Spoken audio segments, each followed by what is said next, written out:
Mas como en los días de Noé, así será la venida del Hijo del Hombre.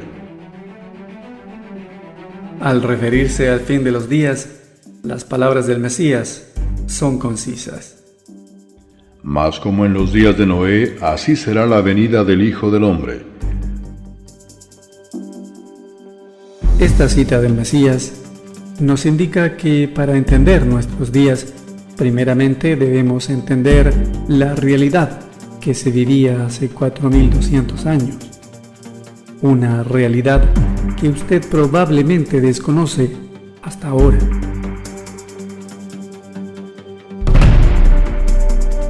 ¿Cuánto se sabe de los días de Noé? La imagen que tenemos del pasado es la imagen que nos han presentado los medios disponibles de cada época.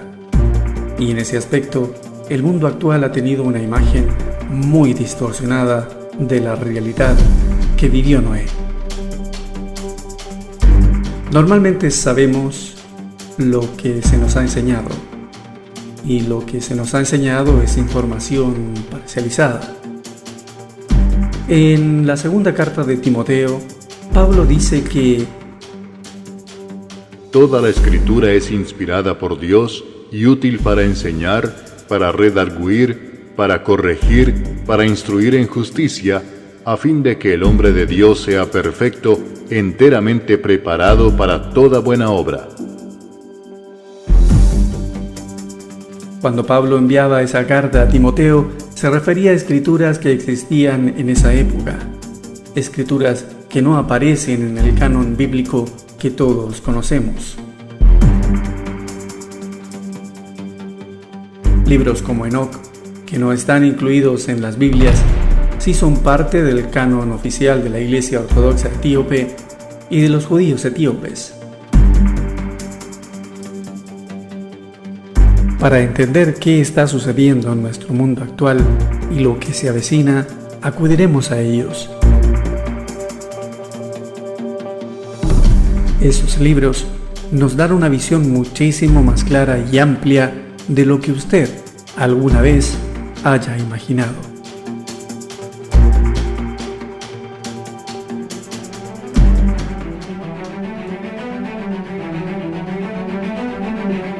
El libro de Enoc y el libro de Yasher son escrituras que existían cientos de años antes de que se comenzara a redactar el Nuevo Testamento.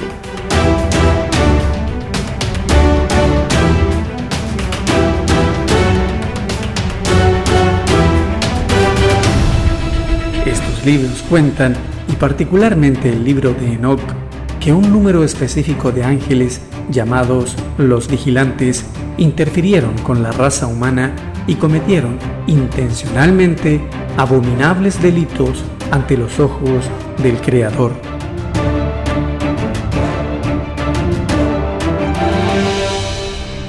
Estos ángeles copularon con mujeres humanas y les enseñaron a los hombres tecnología avanzada y magia.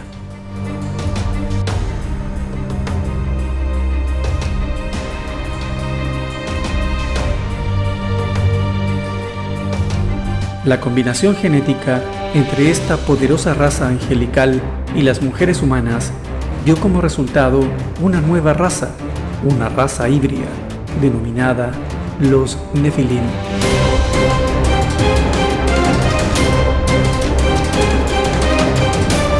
Genéticamente, las mujeres tienen 2 cromosomas X, mientras que el hombre posee un cromosoma X y otro Y. Cuando tenemos ángeles, es decir, seres poderosos que no pertenecen a esta dimensión y se mezclan con estas mujeres de cromosomas XX, entonces comienza a crearse una amplia gama de híbridos o bastardos.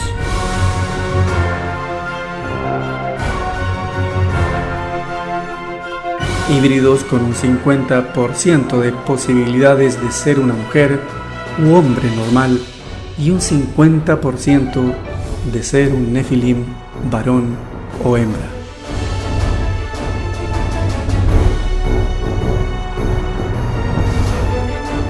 Génesis 6:4 declara: Había gigantes en la tierra en aquellos días, y también después que se llegaron los hijos de Dios a las hijas de los hombres y les engendraron hijos.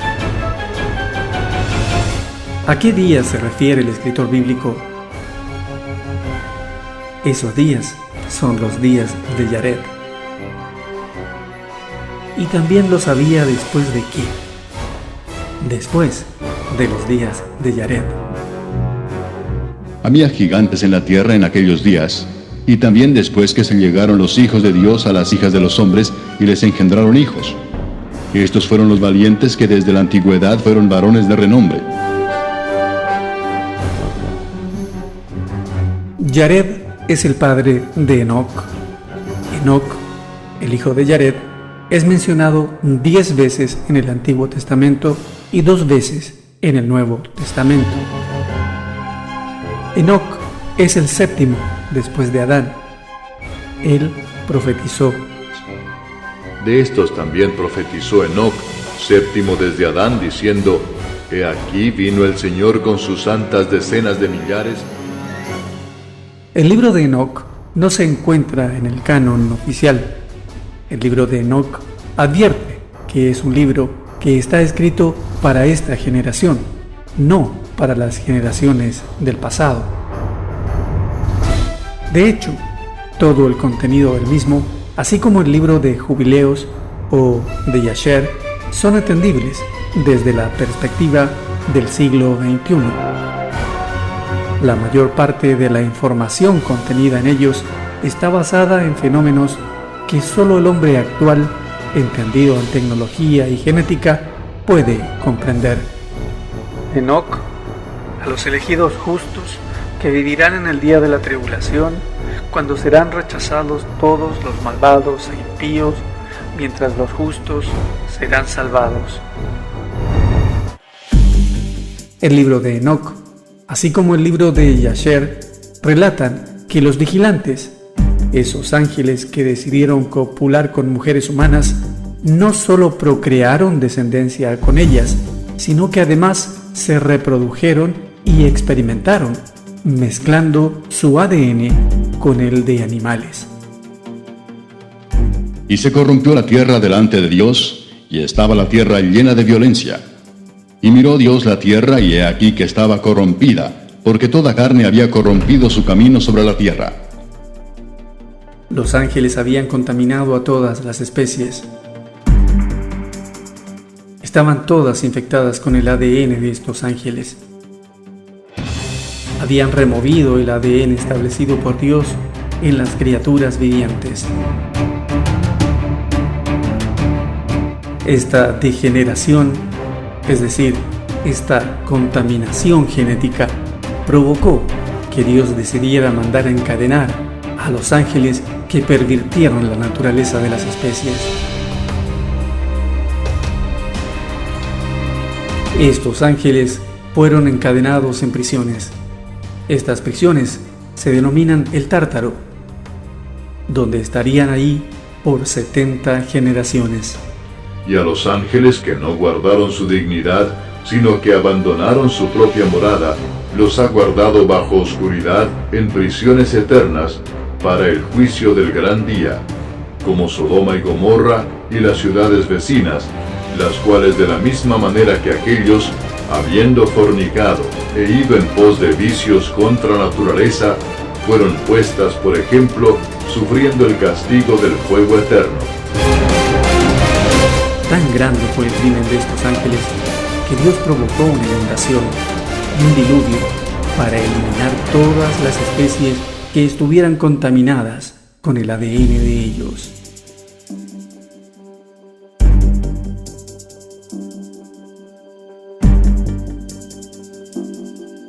El libro de Yasher cuenta que sí hubo animales que se salvaron de esta contaminación y que Dios mismo fue quien los condujo al arca. Esto aparece en el capítulo 6 del libro de Yasher.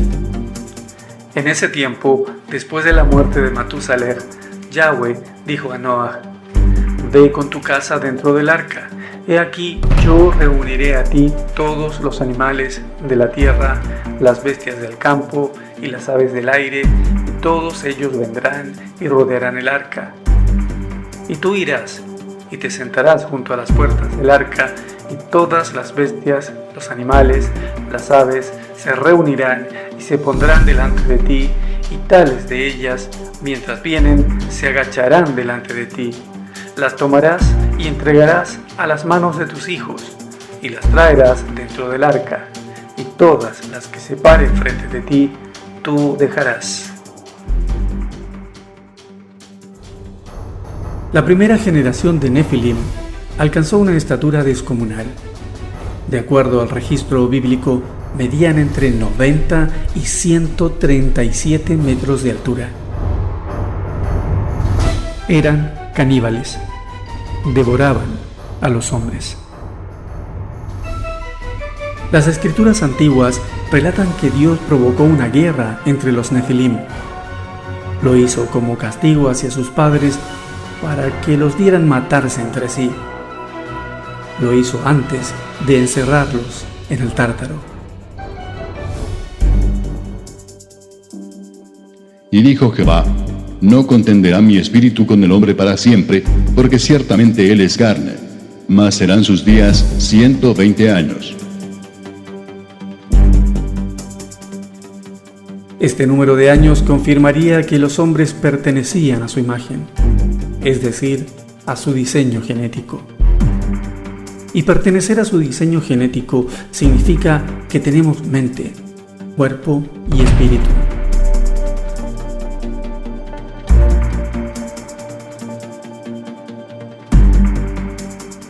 La importancia de esto radica en que el cuerpo humano es el templo donde reside el Espíritu de Dios. Veamos lo que dice 1 Corintios 3:16. ¿No sabéis que sois templo de Dios y que el Espíritu de Dios mora en vosotros? Si alguno destruyere el templo de Dios, Dios le destruirá a él, porque el templo de Dios, el cual sois vosotros, santo es. Génesis 6:12 registra que toda la carne estaba contaminada. El Espíritu de Dios no puede morar en el cuerpo de un Nefilim, porque un Nefilim es un híbrido, es un bastardo. Los Nefilim eran híbridos poderosos e inteligentes. Pero independientemente de lo inteligente que fueran, el Espíritu de Dios no puede morar en cuerpos genéticamente corruptos. ¿No sabéis que sois templo de Dios y que el Espíritu de Dios mora en vosotros? Si alguno destruyere el templo de Dios, Dios le destruirá a él, porque el templo de Dios, el cual sois vosotros, santo es. Los Nefilim, es decir, la descendencia de los ángeles que se confabularon para corromper a la humanidad y a los animales, carecían del Espíritu de Dios. Tenían una tendencia a hacer solamente el mal. Todo designio de los pensamientos del corazón de ellos era de continuo solamente el mal. Dios no podía permitir que siguieran degenerando su creación, mezclando su ADN original incluso con el de los animales, por lo que les dio 120 años antes de ser destruidos. Y dijo Jehová: no contenderá mi espíritu con el hombre para siempre, porque ciertamente él es carne, mas serán sus días 120 años. Dios encontró que solamente Noé era un hombre justo y perfecto genéticamente hablando. Noé, varón justo, era perfecto en sus generaciones. Él no estaba contaminado con el ADN Nefilim. El Creador provocó una inundación y un diluvio con el que puso fin a la degeneración de las especies.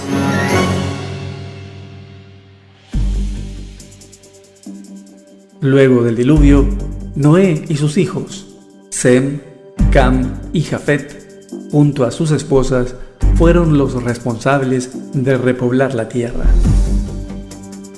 Génesis 6:12 relata que toda carne estaba corrompida a nivel genético. Eso quiere decir que las esposas de Sem, Cam y Jafet estaban incluidas en esa categoría de toda carne corrompida. De hecho, escuchamos de ellas recién después del verso 18, en que Dios establecería su pacto con Noé, su esposa, sus hijos y las esposas de sus hijos. Es así como después del diluvio, el linaje de sangre corrupta volvió a manifestarse. Hay quienes, por muchos años, han creído que con el diluvio, los Nefilim, también conocidos como gigantes, fueron exterminados completamente. Y en teoría fue así. En teoría, porque en la práctica la contaminación con el ADN angélico estaba en la sangre de las esposas de los hijos de Noé. Y este volvió a manifestarse. Había gigantes en la tierra en aquellos días, y también después que se llegaron los hijos de Dios a las hijas de los hombres y les engendraron hijos. Lo que podemos entender a través de la epigenética. Se trata de material genético que se activa o se desactiva dependiendo de factores como el estilo de vida, enfermedades o el contacto o alejamiento a ciertos elementos. Hasta aquí usted se preguntará que qué tiene que ver la genética con todo esto. Tiene mucho que ver. En todas las escrituras, desde el Génesis, el linaje sanguíneo ha sido un tema de enorme importancia para quienes las redactaron.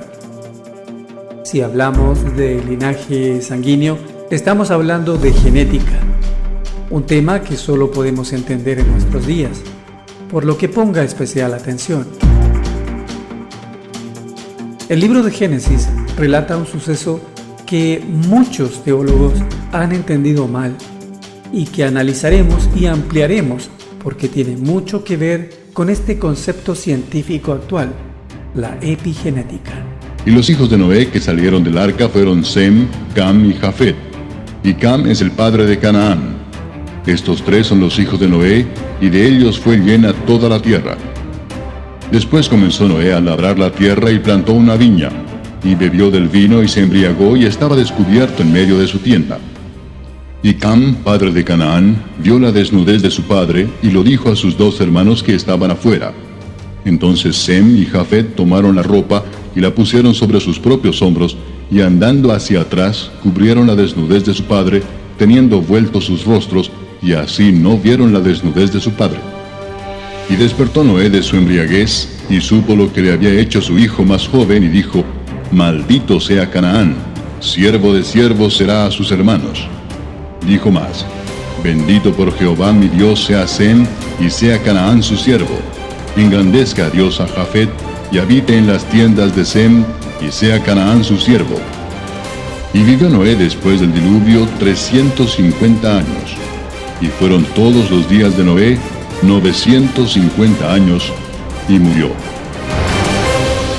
El texto de Génesis que acabamos de escuchar revela cosas que debemos considerar minuciosamente y que son entendibles a la luz de la epigenética. Noé estaba ebrio, sin su ropa, y Cam lo vio desnudo.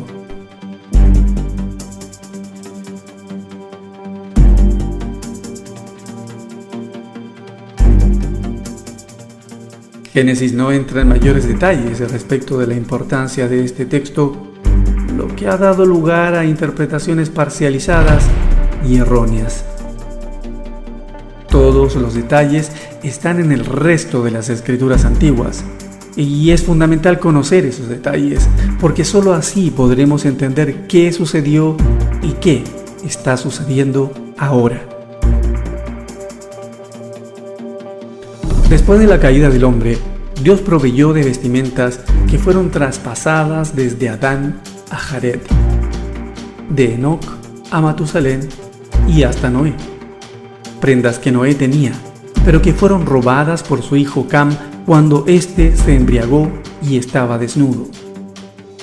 Yasher 7, 27 al 30 lo relata de esta manera. Cam se robó los atuendos de su padre Noé y se los llevó y los escondió de sus hermanos Y cuando Cam tuvo su primogénito Cush, él le dio los atuendos en secreto y estuvieron con Cush muchos días. Y Cush también los escondió de sus hijos y hermanos, y cuando Cush tuvo a su hijo Nimrod, él le dio esos atuendos por amor a él, y Nimrod creció.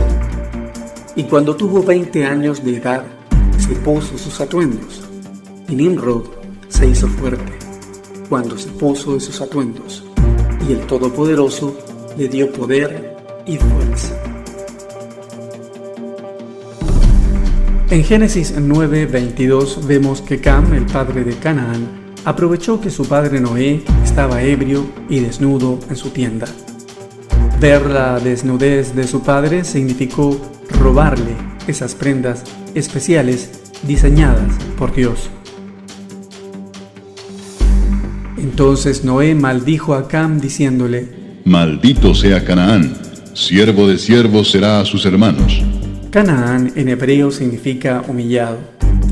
Y como veremos más adelante, la mayoría de los Nefilim, después del diluvio, provienen de la tierra de Canaán.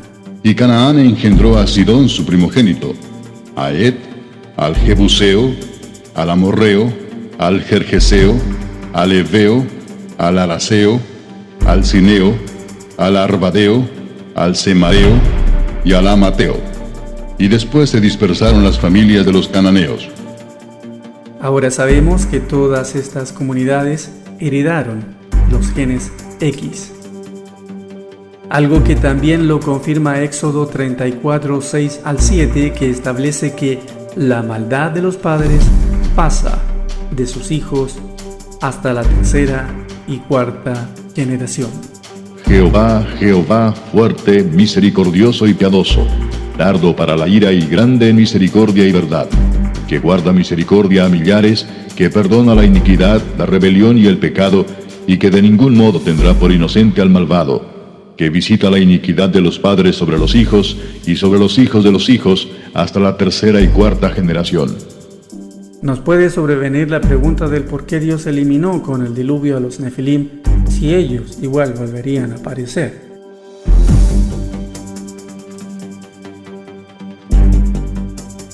Los Nefilim prediluvianos eran extremadamente enormes, y los hijos de sus hijos siguieron alterándose genéticamente entre ellos, así como también a los animales.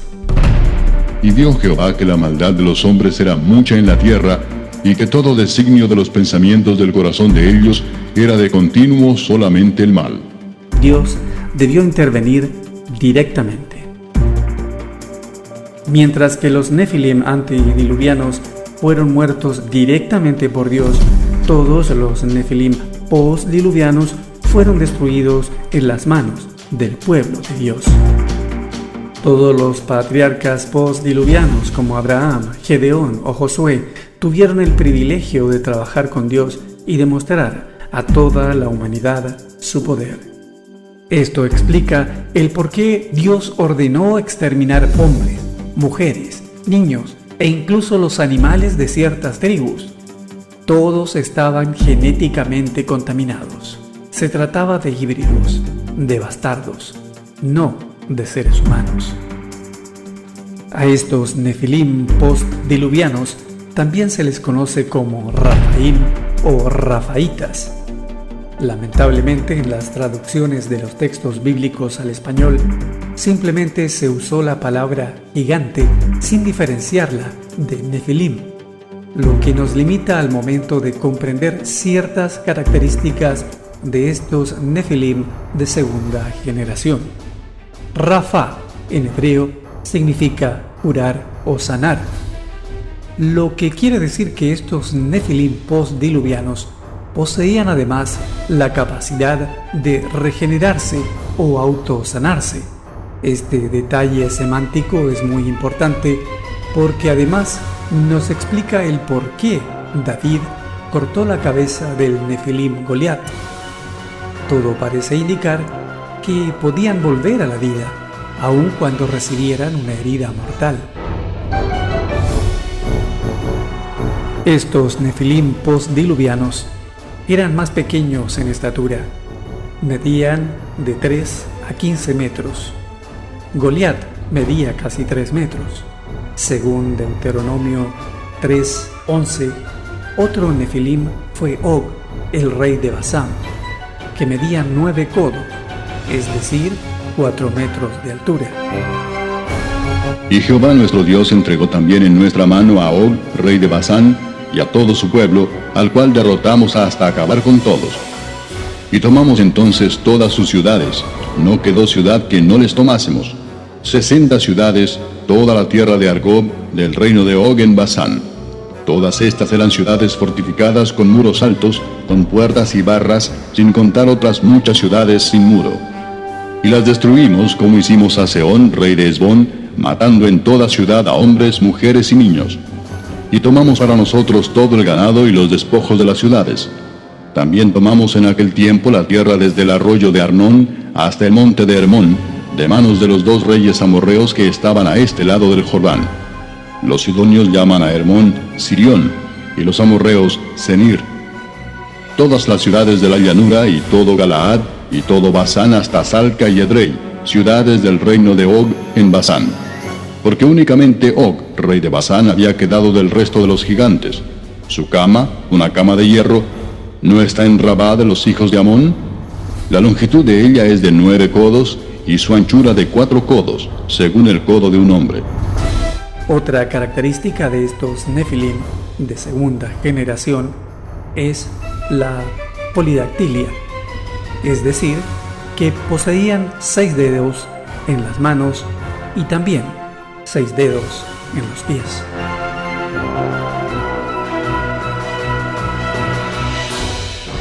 Dios usó estos nefilim postdiluvianos.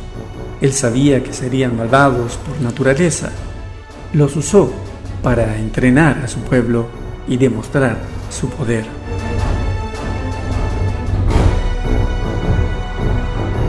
A través de la decisión de Cam de robar el atuendo de Noé, pasarlo a su hijo Cush y entregárselo a su hijo Nimrod, de alguna manera provocó que se manifestara la genética inactiva y maligna de los nefilim. Epigenéticamente hablando, esas prendas, diseñadas por Dios, activaron sus genes dormidos. Cuando Nimrod cumplió 20 años, recibió esos atuendos especiales que Cam robó a Noé y se los puso. Esto provocó que comenzara a transformarse en un nefilim. Génesis 10:8 dice que Y Cus engendró a Nimrod, quien llegó a ser el primer poderoso en la tierra. en hebreo esta palabra comenzó es halal, que significa profanar o su equivalente actual, contaminar. Por su parte, poderoso en hebreo es Gibor, que ha sido traducido como gigante. En consecuencia, los genes dormidos de Nimrod despertaron y comenzó a transformarse en un Gibor, en un gigante. Nimrod se hizo un gigante y fundó un imperio, Babilonia. Lo hizo en la región que actualmente es Irak. Su imperio se alejó de los preceptos de Dios. Nimrod fue uno de los hombres más malvados y perversos que haya existido después del diluvio. Nimrod es un personaje histórico ampliamente conocido. De acuerdo a las escrituras, Nimrod, junto a otros descendientes de Canaán, decidieron realizar una construcción basada en tecnología que le permitiría acceder a la dimensión ocupada por Dios. Desde la perspectiva de Nimrod, era teóricamente posible hacerle la guerra a Dios y destronarlo. La idea era obtener completo y total control sobre el mundo. Es así como Dios decidió confundir el lenguaje del imperio, lo que impidió la continuación de la construcción de ese edificio. Producto de la confusión, los habitantes se agruparon de acuerdo a sus lenguas, y estos grupos más tarde se convertirían en naciones separadas.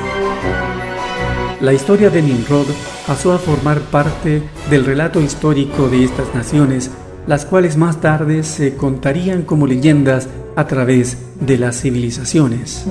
Nimrod es conocido con diferentes nombres: Gilgamesh en Mesopotamia, Osiris en el Antiguo Egipto, Mithra en Irán, Tamuz en la Antigua Sumeria, Apolo en Grecia, Melgart, Dionisios y Baco en la Antigua Grecia y Roma, Orión, Baal de los antiguos cananitas.